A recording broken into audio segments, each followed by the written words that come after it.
Hello and welcome to the Cinema Gold Show. I'm your host, Larry Leese.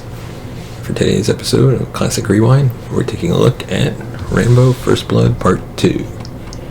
You can catch our episode of the first Rambo movie by clicking the little icon up there somewhere.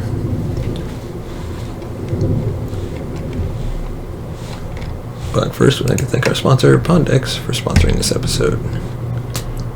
Visit Pondex.com and use the promo code Larry21 for 10% off your purchase. And now, let's get into Rambo First Blood Part 2. And now, onto our review of Rambo First Blood Part 2, which was released in 1985. 3 years into his prison sentence, Vietnam veteran John Rambo, played by Sylvester Stallone of course, is pulled out of incarceration to participate in a secret reconnaissance mission into Vietnam to look for prisoners of war still in custody. The mission is supposed to be a whitewash, but when Rambo actually finds prisoners still being tortured by Vietnamese and Russian soldiers, he's abandoned by his government and forced to fight for himself. Rambo came to cinemas 3 years after First Blood had been a popular hit, and managed to eclipse the original movie more than twice over at the global box office. It's become one of the most iconic American films of the 1980s, inspiring countless copies, rip-offs, and parodies. It's also terrible. More than that, it's a remarkable and thoughtless inversion of close to everything the original film represented. When First Blood bemoaned the human cost of the Vietnam War, Rambo goes back to win the conflict in a de facto fashion, where First Blood was a tragedy about a broken veteran forced by circumstance back into brutal violence. Rambo actively celebrates that same veteran machine gunning, strangling, stabbing, and shooting with arrows literally dozens of enemy combatants.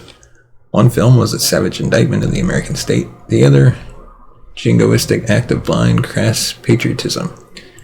Rambo is sent on a solo mission to photograph a Vietnamese army base. It is supposed to be deserted.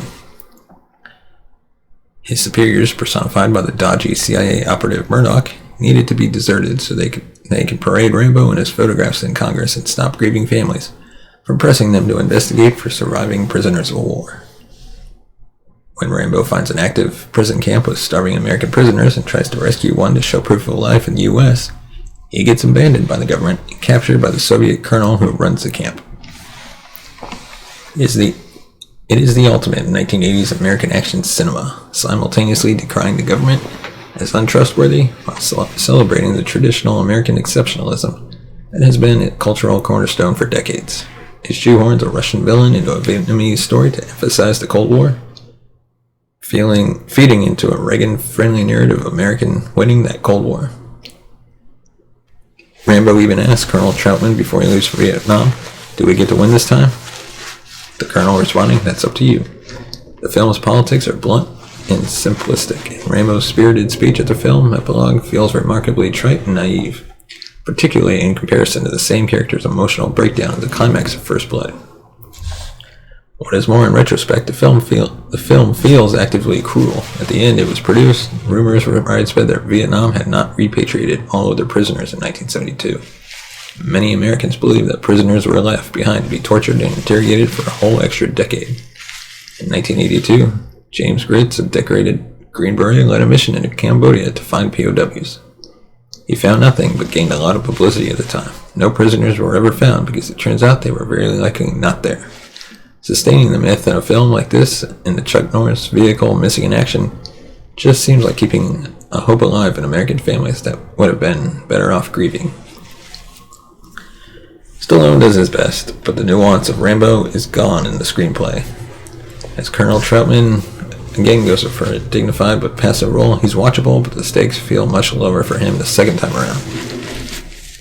As the Russian Lieutenant Colonel Pedovsky, Steven Burkoff sleepwalks in his way through a combination of glares and sneers. He always did Hollywood work to fund his personal theater projects, but he is rarely less enthused on screen than he seems here. With his sidekick played by Julia Nixon, the film also gets to be fairly racist as well. Nixon performs the role with a clipped and fairly neutral American accent, except that the screenplay has dropped out particular words like the and.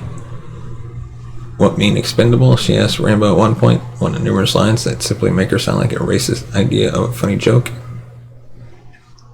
The The film is passively directed by George P. Cosmatos, but there's nowhere near the intensity that Ted Kotcheff brought to First Blood.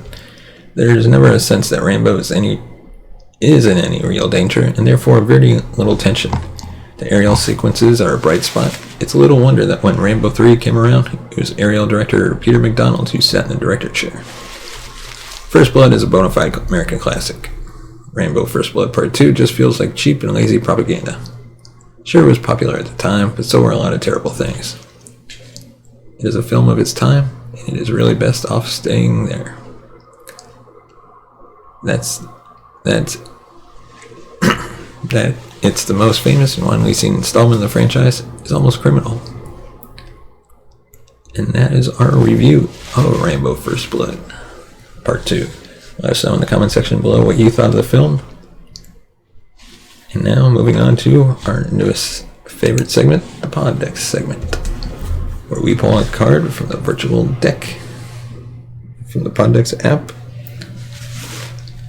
And today's question is, as soon as it pulls up, today's question is, how often do you go to the movies? I'm going to say probably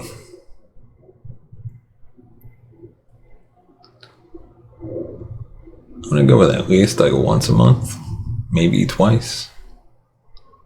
I used to go a lot, but then I got a puppy and that complicates it all. So, as always, thank you for watching. If you want to support the show, you can buy us a coffee at buymeacoffee.com/cinemagold. As always, you can find us on all social media platforms. Facebook, Twitter, Instagram. Thank you for watching, and we'll see you next time.